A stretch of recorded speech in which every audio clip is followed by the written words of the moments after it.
It goes without saying that in order to survive, humans need energy. But why?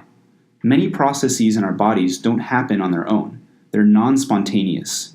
But we need them to happen in order to stay alive. There are several ways to make a reaction happen to a larger extent, the most notable being increasing the concentration of reactants or increasing the temperature. However, our body is not a laboratory. We can't put ourselves on a hot plate or flood our cells with excess reactants. Our body must maintain a small range of temperatures and concentrations of certain chemicals. So how do we drive these non-spontaneous reactions that are so essential for our functioning? One of the most common ways is through reaction coupling. Let's say we have reaction 1 with a Gibbs free energy of 20 kilojoules per mole. Since this value is positive, the reaction is non-spontaneous. However, when we couple this reaction to another one, let's call it reaction 2 with a Gibbs free energy of negative 50 kilojoules per mole, the overall reaction becomes spontaneous with a delta G of negative 30 kilojoules per mole. Let's back up for a second. How does this have anything to do with energy or food? Well, when you eat something, your body converts complex carbohydrates like starch and glycogen into glucose.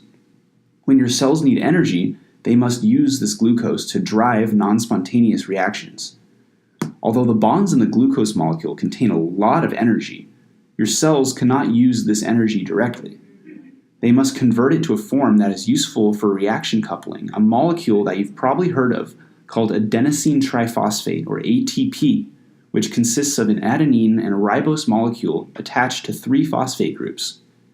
ATP is generally considered the energy currency of the cell because it is extremely useful for reaction coupling. This is because of a reaction we call the hydrolysis of ATP. In this reaction, adenosine triphosphate loses a phosphate group to become adenosine diphosphate, or ADP. For example, when your body has excess glucose and fructose it wants to store and transport, it may convert them to sucrose, which is more energy dense and stable. However, the formation of sucrose has a Gibbs value of 27 kilojoules per mole, making it non-spontaneous. Since the hydrolysis of ATP has a Gibbs value of negative 30 kilojoules per mole, it may be used to drive this synthesis of sucrose. Since our bodies are at a relatively constant temperature, there is little we can do to affect the spontaneity of a reaction. We see this equation, delta G equals negative RT ln K. In this equation, T doesn't change, and since the only thing that will affect K is temperature, K will also remain constant.